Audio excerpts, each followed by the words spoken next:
Tokyo, 1942. In smoke-filled strategy rooms, Japanese generals laughed at American war plans. Amphibious assaults?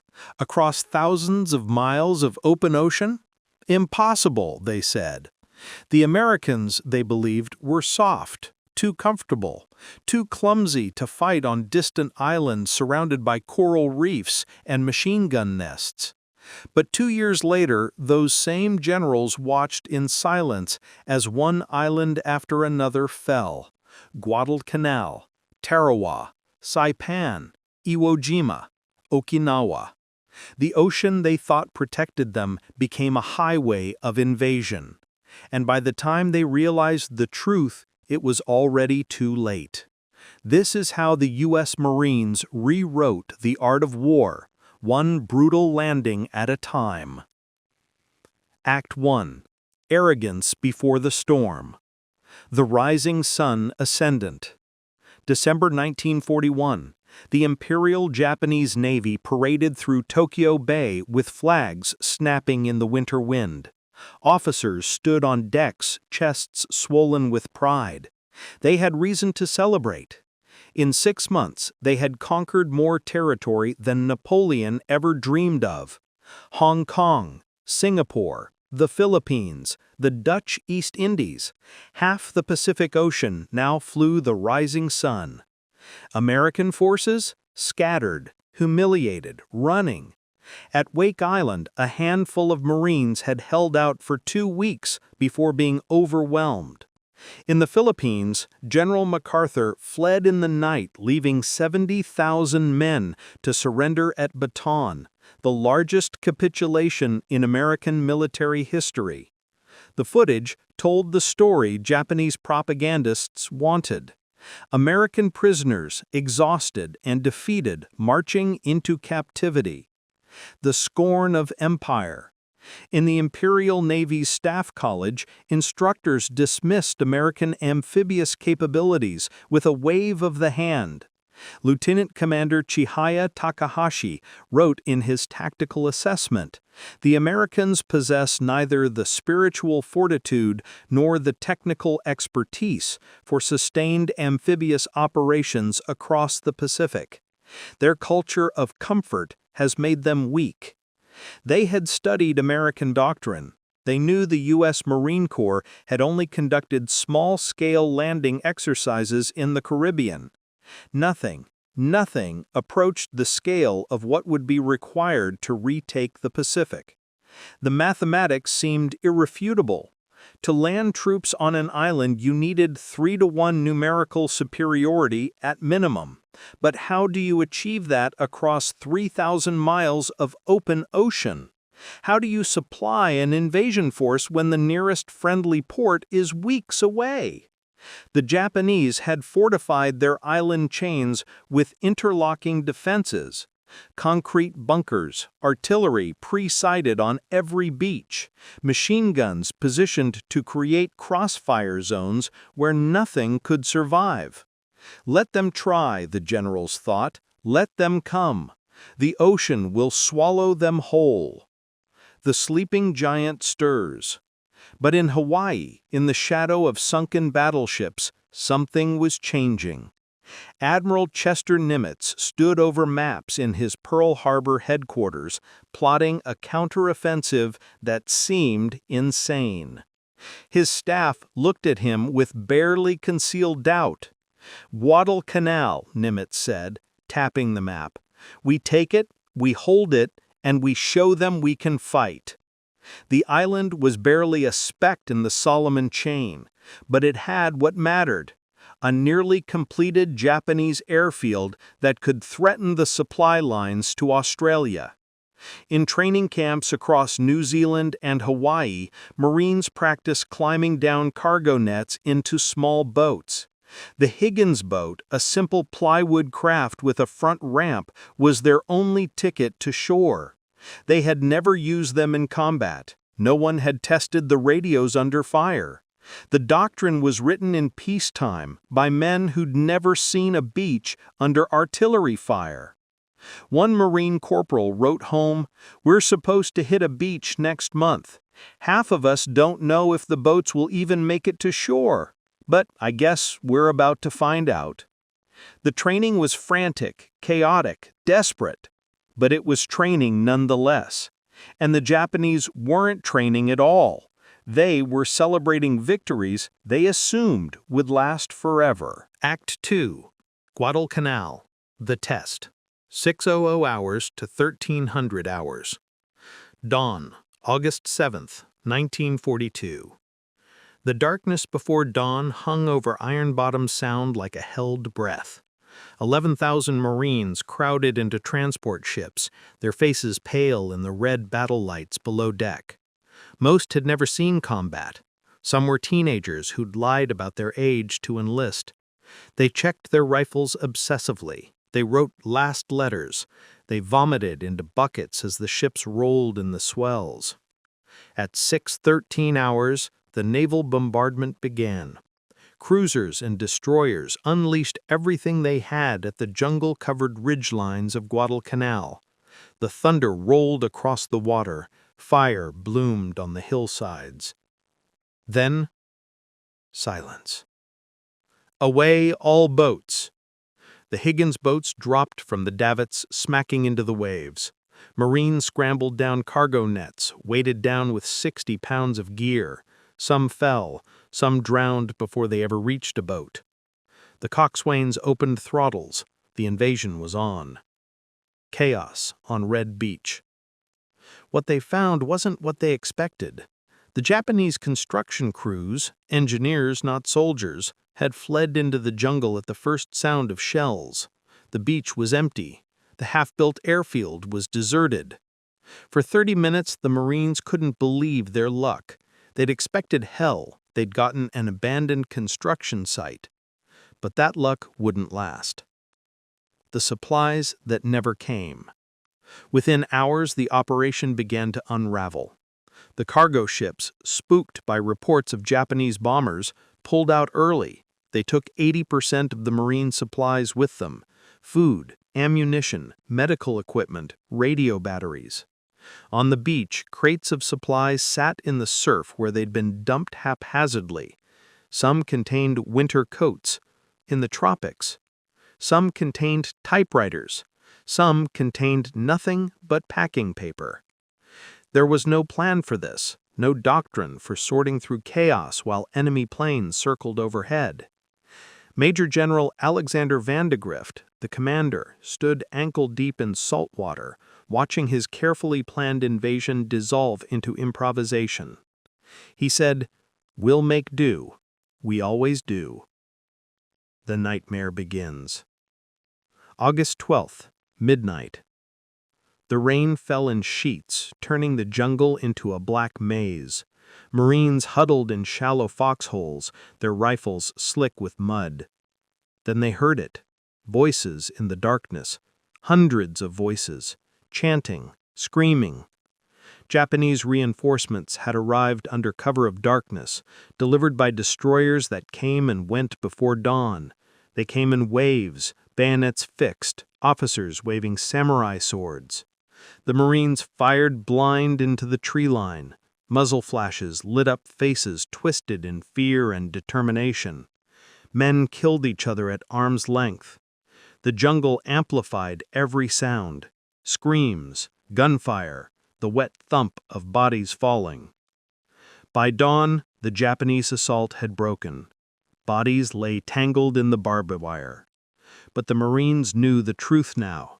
This wasn't going to be easy. This was going to be hell. Henderson Field. But they held. Week after week, under bombardment and counterattack, they held. The airfield, now called Henderson Field, became operational. Marine pilots flew battered fighters off its muddy runway, intercepting Japanese bombers during the day.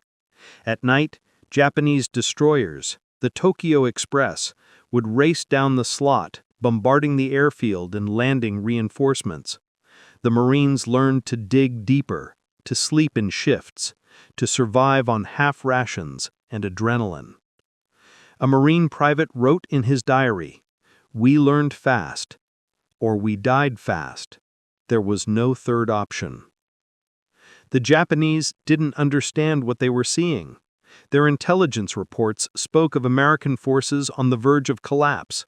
Any day now, the Marines would break, but they didn't break. The withdrawal. February 1943. After 6 months of brutal fighting, the Japanese withdrew from Guadalcanal under cover of darkness. In Tokyo, the loss was spun as a strategic redeployment, but the commanders knew better. For the first time since Pearl Harbor, Japan had been forced to retreat. The Americans, the soft, undisciplined Americans, had won. More importantly, they had learned. Every mistake at Guadalcanal was studied.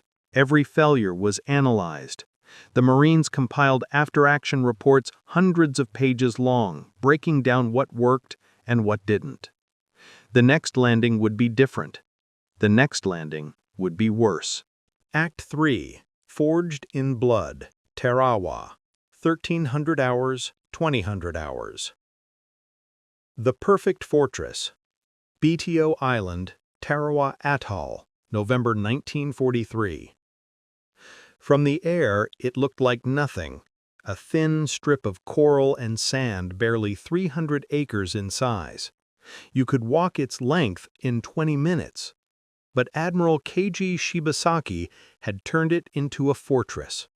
4,000 Japanese troops occupied 800 pillboxes and bunkers made of steel-reinforced concrete, coconut logs, and coral.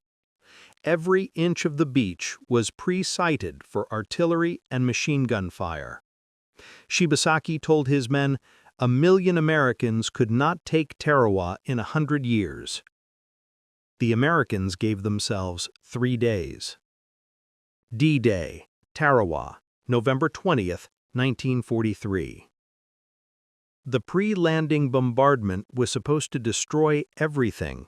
Battleships, cruisers, and bombers pounded BTO for hours. The island disappeared in smoke and flame. When the barrage lifted, officers in the command ship nodded to each other. Nothing could have survived that. But the bunkers had survived, the guns had survived, and now they waited. The reef. The first wave of Marines climbed into new amphibious tractors, LVTs, that could crawl over the coral reef surrounding the island. They made it to shore. The second and third waves weren't as lucky. They came in Higgins boats that couldn't clear the reef. The tide was lower than predicted.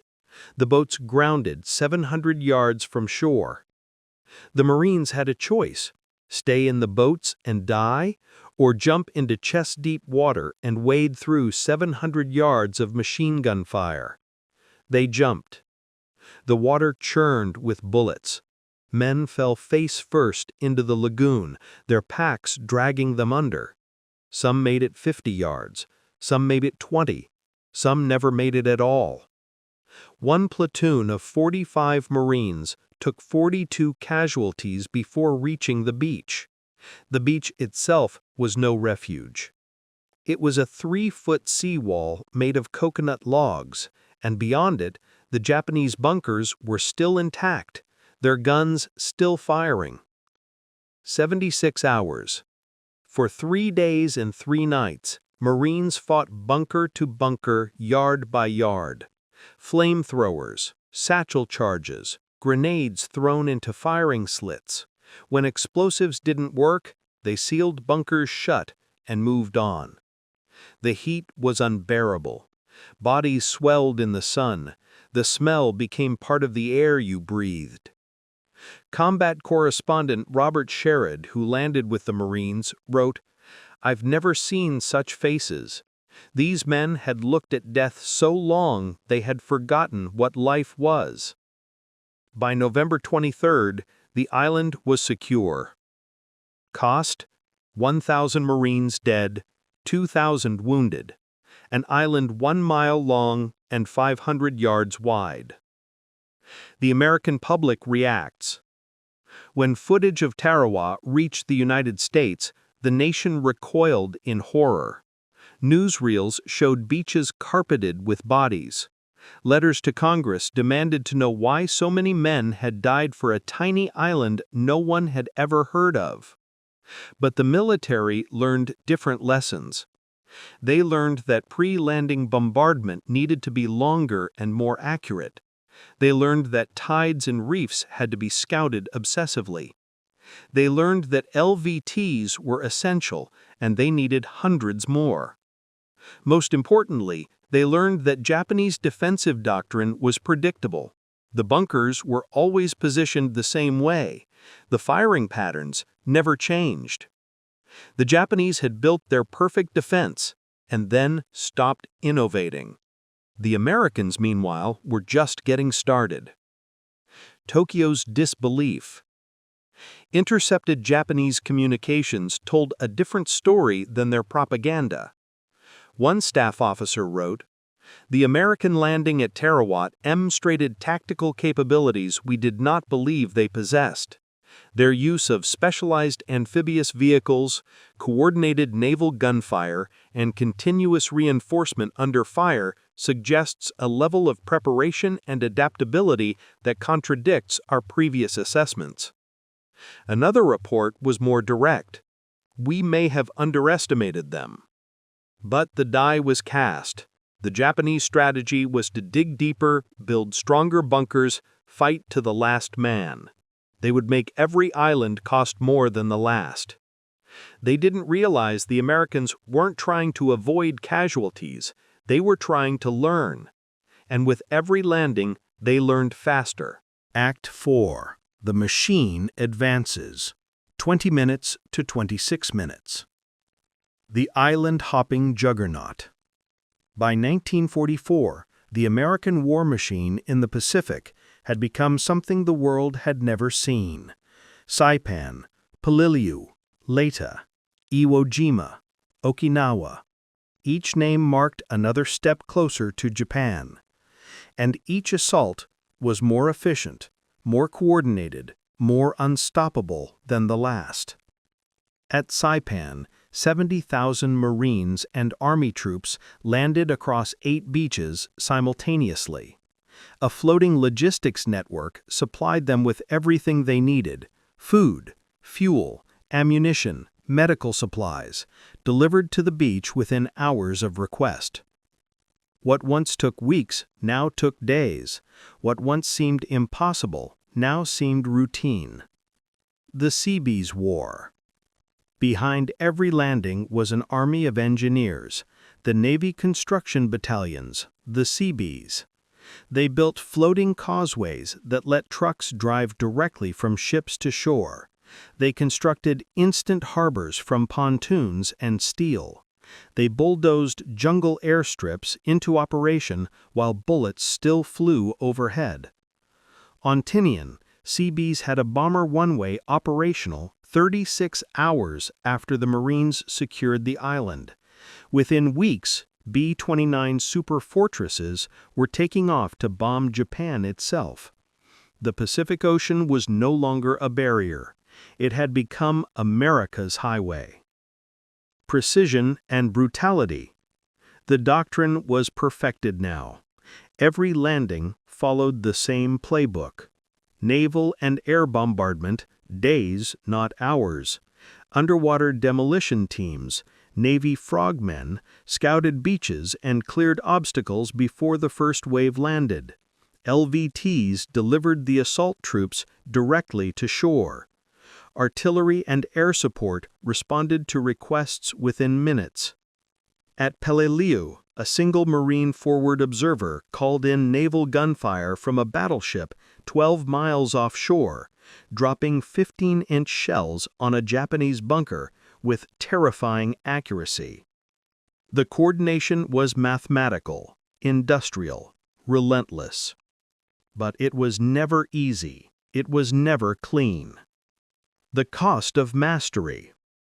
At Iwo Jima, Marines spent 36 days fighting over 8 square miles of volcanic ash.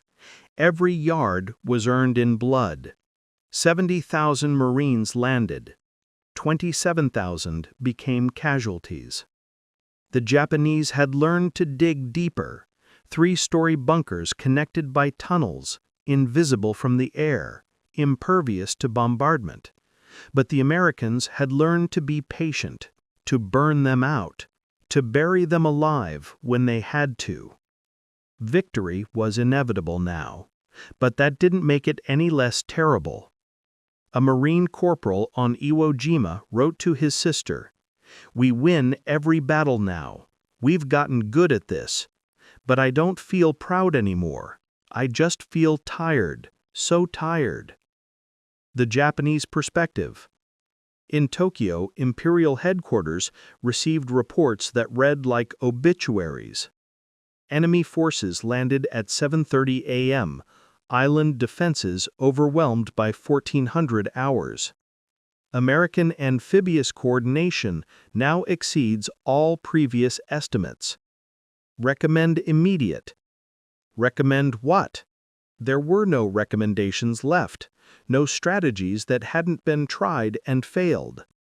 One Japanese naval officer's diary, recovered after the war, contained a single entry from March 1945. They land where no man should be able to survive, and still they advance. We do not understand how this is possible. But the answer was simple. The Americans had learned, and the Japanese had not. Act 5. Collapse of an Empire. 26 minutes to 32 minutes. Okinawa, the last island. April 1st, 1945, Easter Sunday. The largest amphibious invasion of the Pacific War crashed ashore on Okinawa, only 350 miles from mainland Japan. 60,000 Marines and soldiers landed on the first day. By the end of the first week, over 100,000 troops were ashore, supported by a fleet of 1,500 ships. The Japanese didn't try to stop them at the beaches. They had learned that lesson too late. Instead, they waited in the interior, dug into the hills, prepared to bleed the Americans for every inch. It worked. For 82 days, the battle devoured men on both sides. Kamikaze pilots dove their planes into American ships with suicidal devotion. Japanese soldiers launched banzai charges that ended in piles of bodies. But the outcome was never in doubt. The realization. In the Imperial Palace, the reality was finally unavoidable. The Americans had landed on Guadalcanal with confusion and improvisation. Now, 3 years later, they landed with the precision of a machine built for a single purpose. The ocean, Japan's greatest defensive barrier, had become worthless. Prime Minister Kantaro Suzuki stood before a map of the Pacific, marked with American arrows pointing at island after island. His voice was quiet. How did this happen? The answer was written in every after-action report, every tactical innovation, every lesson learned in blood. The Americans had been willing to learn, to change, to adapt faster than anyone thought possible. The Japanese had built their strategy on the assumption that their enemy would remain static. That assumption had been their downfall. The Atomic Shadow. August 1945. Hiroshima, Nagasaki. The atomic bombs ended the war before the planned invasion of mainland Japan could begin, an invasion that would have been the largest amphibious assault in human history.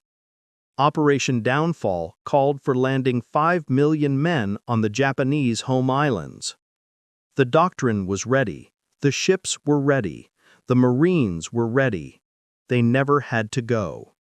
But the capability existed, and that capability had been built on the lessons of every beach, every reef, every bunker from Guadalcanal to Okinawa. After the war. Reflections. Years later, military historians interviewed surviving Japanese commanders. Admiral Reizo Tanaka, who had fought at Guadalcanal, said, "We did not believe such a transformation was possible.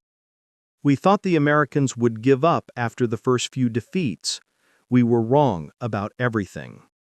General Tadamichi Kuribayashi, in a letter written before his death at Iwo Jima, wrote, "The Americans have shown an adaptability that defies our understanding of warfare. Every island teaches them.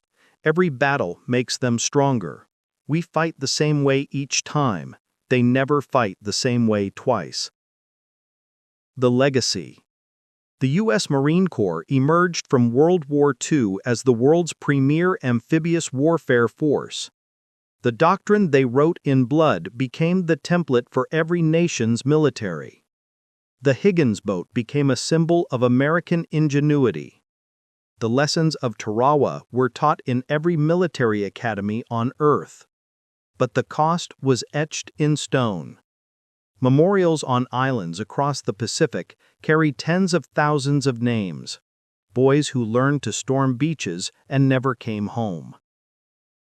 Final image. A beach on Okinawa, decades after the war. The water is blue and calm. Children play in the surf. Tourists take photos. Rusted metal still pokes through the sand, remnants of landing craft twisted and half buried. The waves wash over them, patient and eternal. Closing. The Pacific War taught one truth above all others. Arrogance sinks faster than ships. The Japanese believed the ocean protected them. They believed their enemy was weak, undisciplined, incapable of the sustained effort required to cross thousands of miles and storm fortified islands. They were wrong. The Americans arrived clumsy and uncertain. They made mistakes. They died by the thousands. But they learned. They adapted. They transformed. In 3 years, they turned amphibious warfare from theory into science, from desperation into doctrine. The Marines who stormed those beaches weren't superhuman. They were terrified boys who did the impossible because there was no other choice. And in doing so, they rewrote the rules of war itself. The Pacific would never be a barrier again.